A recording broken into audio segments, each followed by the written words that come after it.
Avonlegi la massa. Ay, ay, ay, ay, ay, ay.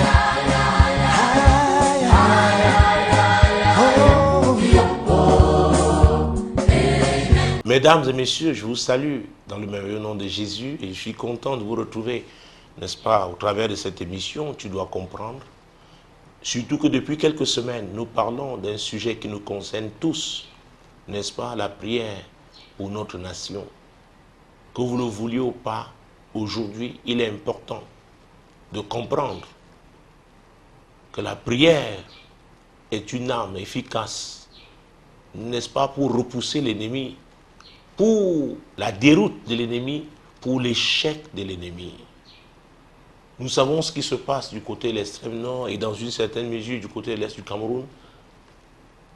Et je vous ai dit en ce qui concerne particulièrement Boko Haram, parce que c'est lui qui s'illustre, n'est-ce pas, fréquemment et violemment.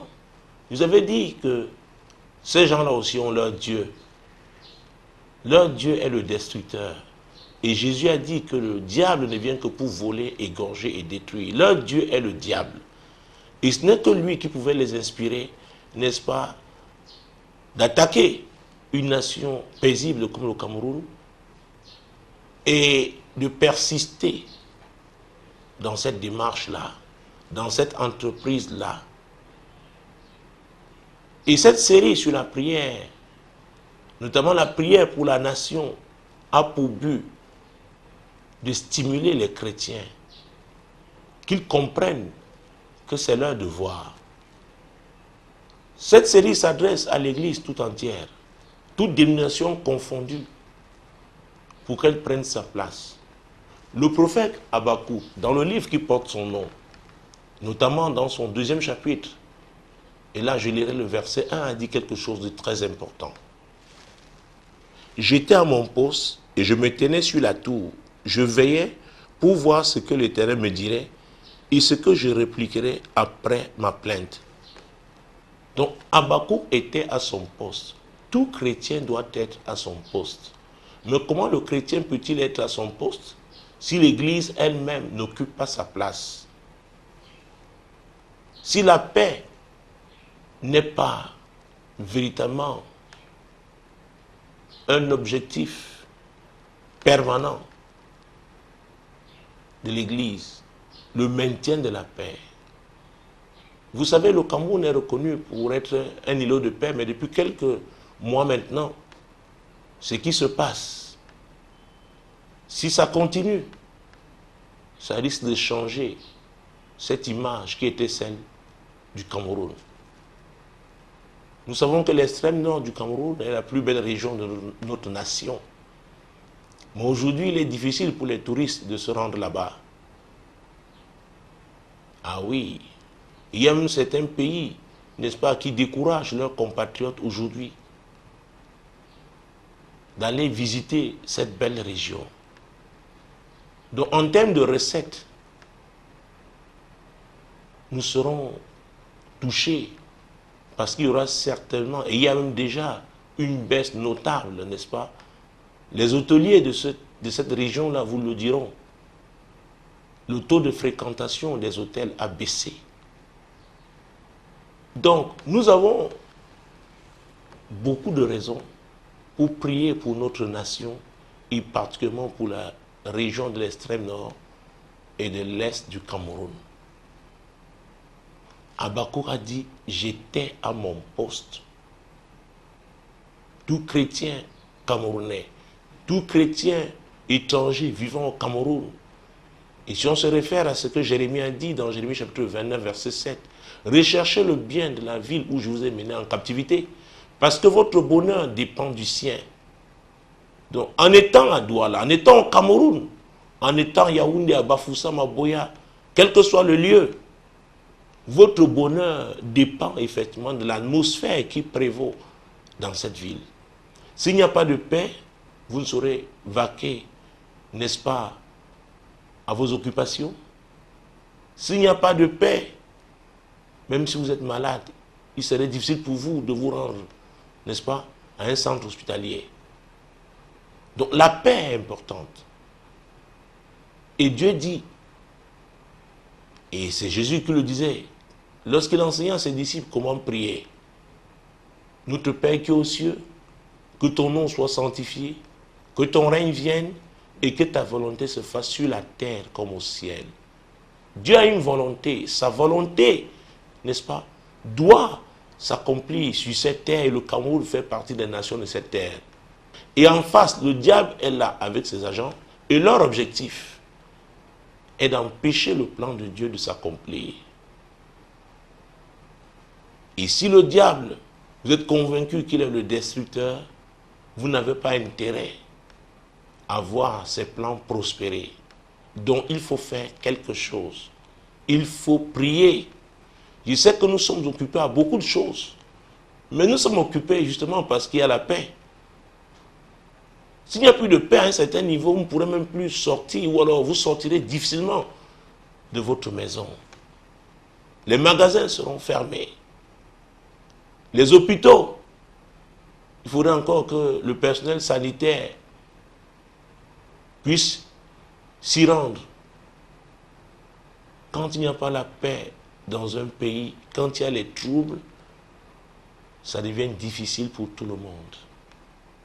Vous savez, mon ministère m'a permis de me retrouver dans des nations qui sont passées par des moments difficiles, des moments de troubles. Et parfois, il fallait participer, n'est-ce pas, à des missions de consolation du peuple et voire même de réconciliation entre les tribus. Ce n'est pas facile. Ce n'est pas facile. Et là, il s'agissait de guerres internes. Mais nous faisons face à un agresseur qui vient d'un pays voisin et qui nous infiltre et qui veut dresser même certains de nos compatriotes contre le merveilleux plan de Dieu pour notre nation. Et s'il réussissait à le faire, alors nous nous retrouverons en face de nos propres frères, de nos propres compatriotes, combattant pour des objectifs, pour des plans qui nous sont étrangers. Donc nous devons prier. La place de l'Église aujourd'hui, c'est dans l'intercession. Je parlais des échelles la semaine dernière. Comment Dieu l'avait établi comme sentinelle. Une sentinelle occupe une place qui lui permet de voir à distance, de voir l'ennemi, n'est-ce pas, qui se mobilise, de voir ses mouvements et d'avertir. Une église qui est aveugle sera surprise. Une nation qui a une église aveugle sera surprise. Il est temps maintenant pour l'église de se réveiller. Réveiller pour prier. De faire taire toutes les querelles intestines. Toutes les querelles liées au positionnement, liées à l'argent. Pour prier. C'est notre rôle. C'est notre rôle. Vous savez, je peux vous prendre une histoire dans la Bible pour vous montrer que ces gens-là servent le diable et que ce n'a pas commencé aujourd'hui. Ouvrez avec moi le livre d'Esther. Esther en son chapitre 3. Prenons les versets 7 à 11. Au premier mois, qui est le mois de Nisan, la 12e année du roi Assuérus, on jeta le pur, c'est-à-dire le sort, devant Aman, pour chaque jour et pour chaque mois, jusqu'au 12e mois, qui est le mois d'Adar. Voilà un homme qui consultait les marabouts, les devins, chaque jour. Parce qu'il avait un plan. Il ne voulait pas l'exécuter en dehors du jour qui lui serait favorable. Je vous ai dit que Boko Haram, c'est le diable. Boko Haram a ses devins. Ah oui. Eux aussi consultent leur maître pour savoir quel serait le jour favorable pour attaquer, pour détruire, pour déstabiliser. Ah oui. Continuons. Verset 8 et suivant. Alors Aman dit au roi Assuérus, il y a dans toutes les provinces de ton royaume un peuple dispersé et à part parmi les peuples, ayant des lois différentes de celles de tous les peuples et n'observant point les lois du roi. Il n'est pas dans l'intérêt du roi de le laisser en repos. Si le roi le trouve bon, qu'on écrive l'ordre de les faire périr, et je pèserai 10 000 talents d'argent dans les mains des fonctionnaires pour qu'on les porte dans le trésor du roi. Le roi ôta son anneau de la main et le remit à Aman, fils d'Ammédada, l'Agagite, ennemi des Juifs. Et le roi dit à Aman, l'argent t'est donné, et ce peuple aussi, fais-en ce que tu voudras. Fais-en ce que tu voudras. Aman ne craignait pas Dieu. Aman voulait détruire le peuple de Dieu. C'est Dieu qui a tout créé. Il se trouve que l'homme, après le péché d'Adam, se soit véritablement rebellé. Oui. Et chaque jour, cette rébellion atteint une nouvelle dimension. De manière que le sang, le fusion du sang humain est une activité florissante aujourd'hui. Le diable aime le sang. Le diable aime voir le sang couler. Donc ceux qui peuvent l'aider à détruire, il va les soutenir. Soutenir matériellement, soutenir financièrement. Et c'est pourquoi je parle des sponsors de Boko Haram. Le diable est organisé. Il y a des divisions dans son royaume.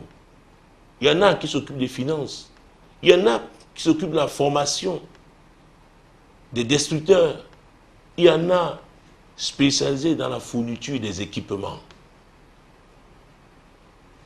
Alors, Aman n'a pas attaqué le peuple d'Israël, le peuple de Dieu, sans avoir consulté les devins. Il l'a fait pendant toute une année. Donc, ce qui arrive avec Boko Haram aujourd'hui a été planifié. Ah oui, ça a été planifié. Et si ces gens-là, on ne les arrête pas par la force, ils ne s'arrêteront pas. Parce que le diable est têtu, le diable est un rebelle, et tous ceux qui le servent sont des rebelles. Donc ils sont déterminés dans leur entreprise de destruction, de déstabilisation. Et ils corrompent les gens pour avoir des informations, pour même les gagner, n'est-ce pas, à leur cause, et les utiliser. Donc, Boko Haram a un Dieu. Son Dieu s'appelle le diable. Parce qu'il est le destructeur. Tout ce qui détruit est du diable. Que ce soit très clair. Donc on ne peut pas négocier avec Boko Haram. Boko Haram veut imposer son idéologie, qui est une idéologie barbare, qui est une idéologie diabolique. Et nous ne saurons l'accepter. Et l'Église doit se lever. L'Église doit former les chrétiens pour une réaction efficace, pour la réaction efficace. Et cette réaction, c'est la prière. Et les chrétiens doivent être convaincus que la prière fervente du croyant a une grande efficacité. Ah oui, la prière du fervent croyant a une grande efficacité. Cette prière fervente, faite par un chrétien engagé, un chrétien sérieux, un chrétien consacré à œuvrer pour l'accomplissement des desseins de l'Éternel, alors Dieu écoute cette prière et Dieu l'exauce. Du temps d'Esther, le peuple de Dieu a fait face à ce défi-là. Mais gloire soit rendue à Dieu parce qu'il y a un personnage important, et je vais insister sur lui, dans cette histoire, qui a su occuper sa place, qui a su jouer son rôle. Parce que quand on parle d'occuper sa place, c'est bien l'occuper, mais il faut connaître ses priorités. Il faut agir en fonction de ses priorités. Et les priorités du chrétien doivent être les priorités de Dieu. Donc Dieu veut qu'on prie. Que ce soit en temps de paix ou en temps de crise, on doit prier. Peut-être vous, en temps de paix, vous n'avez pas prié. Maintenant, il y a une crise. Au moins que cette crise vous pousse à prier. Parce que si rien n'est fait, vous croyez qu'il s'agira seulement de l'extrême nord. Chacun de nous sera touché. D'une manière ou d'une autre, chacun de nous le sera. Déjà, en tant que nation, nous sommes une grande famille. Quand un membre de la famille, n'est-ce pas, est touché, c'est la nation tout entière qui souffre. Au nom de cette souffrance, donc, nous devons réagir. Réagir dans la prière. Et Mardochée a su réagir. Continuons notre lecture. Chapitre 4, versets 1 à 3. Mardochée, ayant appris tout ce qui se passait, déchira ses vêtements, s'enveloppa d'un sac et se couvrit de cendres. Puis il alla au milieu de la ville en poussant avec force des cris amers. Il se rendit jusqu'à la porte du roi dont l'entrée était interdite à toute personne revêtue d'un sac. Vous voyez ça? Mardochée ayant appris la résolution que le roi avait prise de livrer le peuple d'Israël à Aman, cet homme méchant, cet homme qui servait le diable, qui recourait à la sorcellerie, à la magie, à l'envoûtement, pour atteindre, n'est-ce pas, pour accomplir ses desseins, alors Mardochée n'est pas resté tranquille. Mardochée a commencé à prier. Il était dans le jeûne, s'est humilié devant Dieu. La Bible dit qu'il poussait des cris amers par rapport à ce que le roi avait décidé sous la pression, n'est-ce pas, d'Aman. Ah oui. Donc, ce qui nous arrive devrait nous pousser effectivement à crier amèrement à Dieu.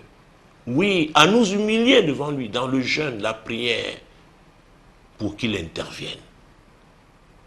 Beaucoup encore continuent d'aller danser, aller boire, se réjouissent, alors que la paix nationale est menacée. Verset 4. Les servants d'Esther et ses eunuques vinrent lui annoncer cela, et la reine fut très effrayée. Elle envoya des vêtements à Mardochée pour le couvrir et lui ôter son sac, mais il ne les accepta pas. À vrai dire, qui était Esther? Esther était la cousine de Mardochée. Elle était devenue reine. Et elle est devenue, n'est-ce pas, par le concours de Mardochée qu'il avait élevé. Lisons son histoire au chapitre 2. Esther chapitre 2, versets 1 à 10. Après ces choses, lorsque la colère du roi Assyrie se fut calmée, il pensa à Vasti et à ce qu'elle avait fait, et à la décision qui avait été prise à son sujet. Vasti, c'est la reine qui était là avant. Elle avait déshonoré son mari, elle lui avait désobéi, elle avait humilié. Alors les sages du royaume avaient décidé de sa destitution. Et c'est comme ça donc qu'ils ont dit au verset 2. Alors ceux qui servaient le roi dirent qu'on cherche pour le roi des jeunes filles vierges et belles de figure. Que le roi établisse dans toutes les provinces de Rome des commissaires chargés de rassembler toutes les jeunes filles vierges et belles de figure à Suse, la capitale, dans la maison des femmes, sous la surveillance d'Égée, eunuque du roi et gardien des femmes, qui leur donnera les choses nécessaires pour leur toilette. Il s'agissait là, n'est-ce pas, d'un concours. Et les participantes devaient être des jeunes filles vierges de tout le royaume. Et c'est le roi qui devait choisir celle qui devait remplacer Vasti. Et c'est comme ça, Mardochée, cousin, grand cousin d'Esther, il travaillait, n'est-ce pas, à la porte du roi. Ayant appris que ce concours avait été lancé, alors il a stimulé sa cousine à se présenter. Et ça, c'est très important. Elle s'est présentée à ce concours. Elle a eu la faveur du chef des eunuques. On lui a donné la plus belle maison. Et après, elle trouva grâce aux yeux du roi. Et le roi l'établir reine à la place de Vasti. Alors Mardochée,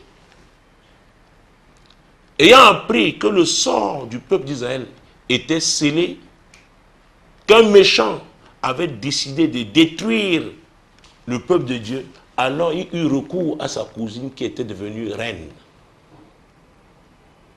Et j'insiste là pourquoi? Parce que, mesdames et messieurs, vous devez le savoir, toute position que vous l'avez grâce à Dieu. Et à cette position, vous devez servir Dieu. Et en ce moment où notre nation est en crise, vous devez savoir ce que vous devez faire à votre niveau, à cette position-là que vous occupez, effectivement, pour contribuer à la solution qui consiste, n'est-ce pas, à détruire le destructeur, c'est-à-dire Boko Haram. Chacun devrait le faire. Mardochée avait ce fardeau de voir son peuple vivre en paix. Mais son peuple était menacé de destruction. Mardochée a réagi. Chacun doit réagir à son niveau. C'est pourquoi je parle et j'ai aimé ce verset 1 d'Habakkuk chapitre 2. J'étais à mon poste. Chacun à son poste doit faire quelque chose pour que nous ayons la victoire sur Boko Haram. Beaucoup de gens aiment leur nation quand ils n'ont pas encore une position. Mais le jour où ils sont élevés, ils oublient leur devoir vis-à-vis de la nation. Et je suis venu pour vous rappeler que la place que vous occupez, la position que vous occupez, c'est pour servir Dieu à ce niveau-là. Et si vous refusez de le faire, Dieu vous tiendra pour responsable. Et c'est ce qu'il avait dit à Ézéchiel. Si je t'annonce ce qui se passera, ce que je ferai à un homme qui m'a désobéi, à une femme qui m'a désobéi, si je promets de le châtier, si tu ne l'avertis pas, et qu'il était châtié, il a été châtié pour son péché, mais son sang retombe sur toi. Par contre, si tu l'avertissais, et qu'il s'entêtait dans sa voie, alors sa mort, sa destruction ne te serait pas imputée. Donc chacun doit jouer un rôle. Il y a des devoirs attachés à chaque position. À votre position, qu'est-ce que vous faites par rapport à cette crise, par rapport à cette menace qu'on appelle aujourd'hui Boko Haram? Vous devez répondre à cette question. Ah oui. Nous retournons donc au chapitre 4, versets 13 et 14. Mardochée fit répondre à Esther, ne t'imagine pas que tu échapperas seul d'entre tous les Juifs, parce que tu es dans la maison du roi. Car si tu te tais maintenant, le secours et la délivrance surgiront d'autre part pour les Juifs. Et toi et la maison de ton père, vous périrez. Voilà comment Mardochée a répondu à sa cousine, qui voulait le calmer, qui voulait, n'est-ce pas, plutôt lui donner de nouveaux habits pour qu'il s'habille, au lieu de porter le deuil comme ça, la souffrance. Il a été clair. Il connaissait son devoir. Son devoir était effectivement de faire tout ce qui était possible pour la délivrance de son peuple. Chacun de nous doit faire tout ce qui est possible pour la délivrance du Cameroun face à Boko Haram. Ça, c'est très important. Chacun devrait. Si on retournait au chapitre 4, mais avant d'aller au chapitre 4, Esther a dit quelque chose de très important à partir du verset 15. Esther envoya dire à Mardochée, va, rassemble tous les Juifs qui se trouvent à Suse et jeûnez pour moi, sans manger ni boire, pendant 3 jours, ni la nuit ni le jour. Moi aussi, je jeûnerai de même avec mes servantes. Puis j'entrerai chez le roi, malgré la loi. Et si je dois périr, je périrai. Mardochée s'en alla et fit tout ce qu'Esther lui avait ordonné. Vous voyez ça? Mardochée a réussi à stimuler Esther. Mardochée a réussi à l'encourager. C'est pourquoi nous avons une mission d'encouragement vis-à-vis, n'est-ce pas, de nos forces de défense nationale, nos compatriotes sur le champ de bataille. Et ils sont sur le terrain, mais nous, nous les supportons par la prière. Nous prions pour que Dieu les fortifie. Nous prions pour que l'ennemi n'arrive pas à saper le moral. Nous prions pour qu'il ne soit plus surpris. Voilà donc. C'est pourquoi j'ai pris cette histoire, n'est-ce pas, pour soutenir la nécessité de prier, notamment dans cette édition. Donc personne ne peut s'imaginer qu'il échappera si rien n'est fait. Nous devons arrêter cette nébuleuse. Nous devons l'arrêter par la prière. Elle doit être exposée par la prière. Mais cela passe par la nécessité d'occuper sa place et de jouer le rôle qui est le sien. Esther était une femme. Esther a dit, si je dois périr, je périrai. Les femmes savent être déterminées, n'est-ce pas, quand il s'agit de l'enjeu national, quand il s'agit de quelque chose qui lui tient tant à cœur.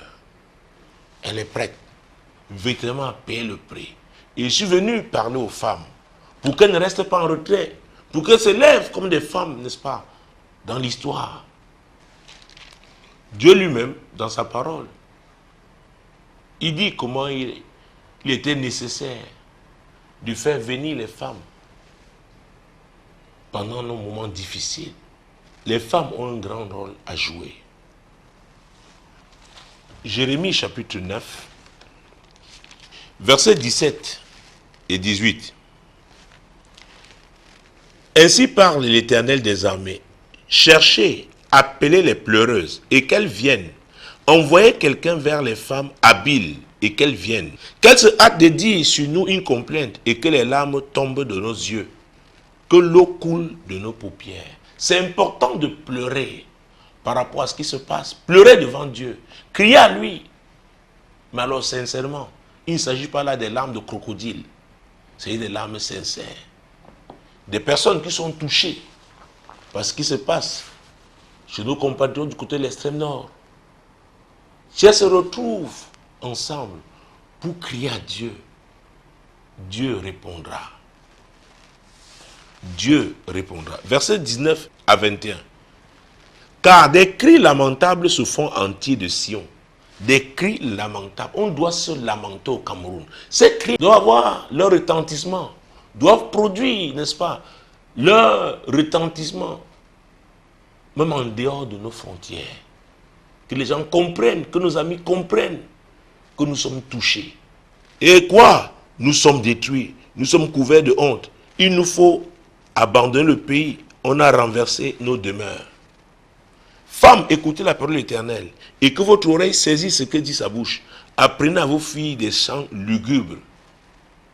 Enseignez-vous des plaintes les unes aux autres, car la mort est montée par nos fenêtres. Elle a pénétré dans nos palais.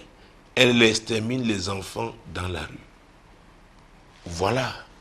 Les femmes ont la capacité, par leurs larmes, des larmes sincères, des larmes de tristesse, par rapport à ce que nous vivons, elles ont la capacité de stimuler, n'est-ce pas, leurs compatriotes à la prière. Où sont ces femmes à l'église aujourd'hui?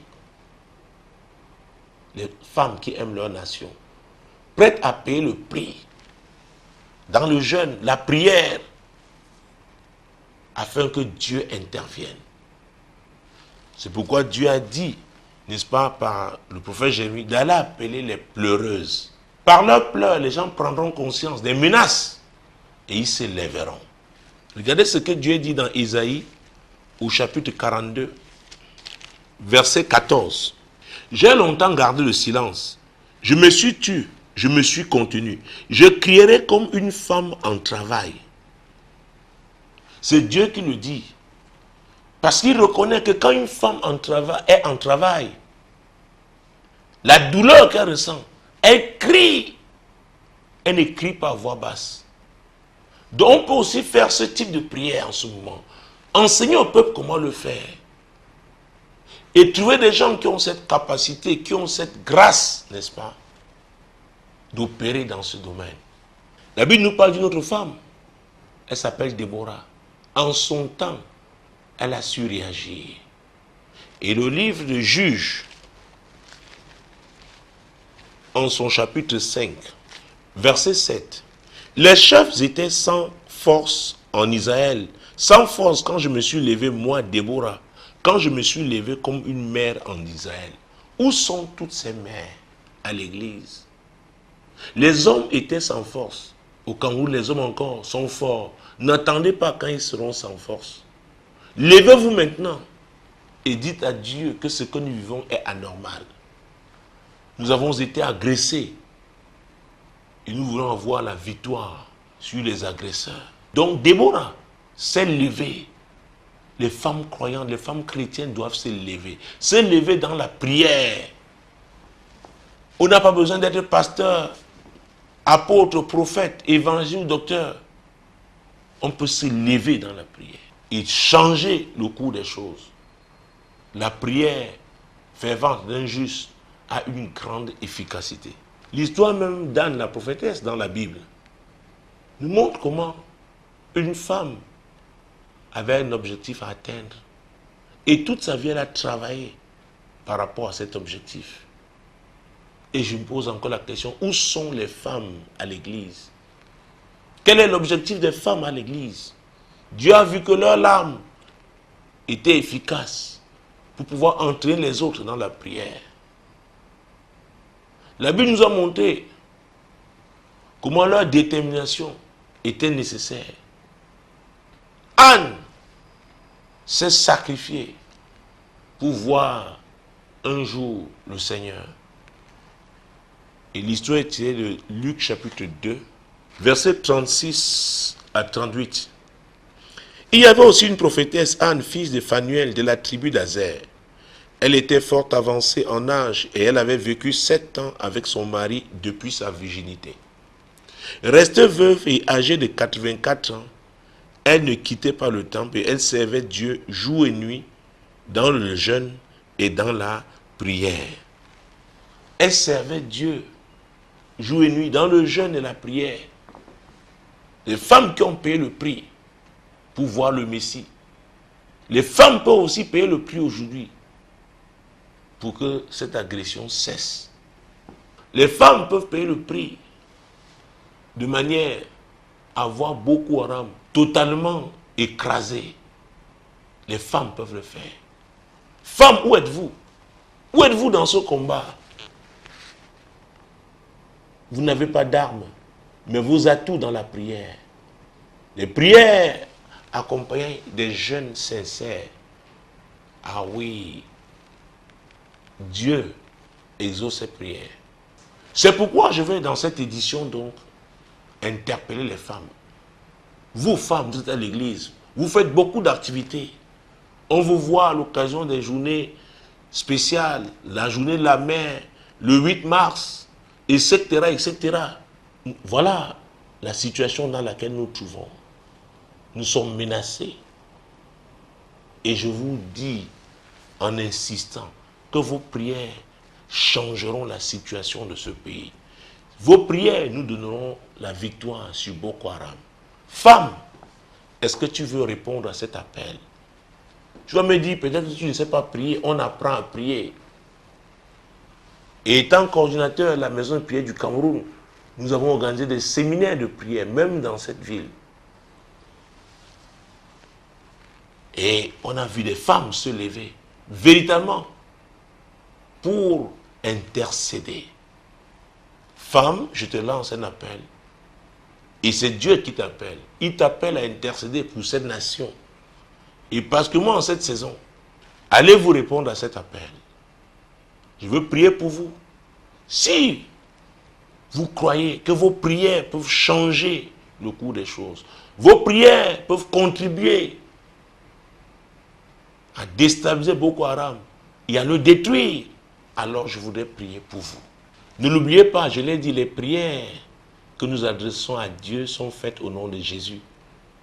Parce que Jésus lui-même a dit, je suis le chemin, la vérité et la vie. Nul ne peut aller au Père que par moi. L'apôtre Paul a dit, il y a un seul médiateur entre Dieu et les hommes. C'est Jésus. Donc, tout doit commencer avec cette relation avec Jésus. C'est pourquoi, si vous voulez entrer en relation avec lui, vous voulez désormais le suivre, je voulais prier avec vous. Et ça, c'est le point de départ. Femmes, hommes, tout le monde, jeunes gens, jeunes filles, êtes-vous prêts? Répétez cette courte prière après moi. Seigneur Jésus, je reconnais que tu es le Sauveur. Je reconnais aussi que tu es le seul Seigneur. Mais je regrette d'avoir péché contre toi. Je demande pardon pour mes péchés. Et aujourd'hui, je te demande de faire de moi une nouvelle création. Aide-moi, Seigneur, à te suivre toute ma vie. Au nom de Jésus. Amen. Félicitations à toutes celles-là, tous ceux-là aussi qui ont donné leur vie à Jésus ce soir. Mais ne vous arrêtez pas là. Ah oui, c'est le point de départ. Mais après, vous devez vous-même grandir dans votre marche avec le Seigneur. Comment pourriez-vous grandir dans votre marche avec le Seigneur si vous n'êtes pas enseigné? C'est pourquoi à la paroisse Compassion Globale où je suis pasteur, les mardis et jeudis, il y a des réunions d'enseignement qui sont conçues pour vous édifier. Donc venez et vous serez bénis. Vous apprendrez comment occuper votre place. Et maintenant, je voudrais prier pour tous ceux-là qui veulent s'engager à la prière, véritablement à la prière pour cette nation. Je les appelle les intercesseurs. Je veux prier pour eux maintenant.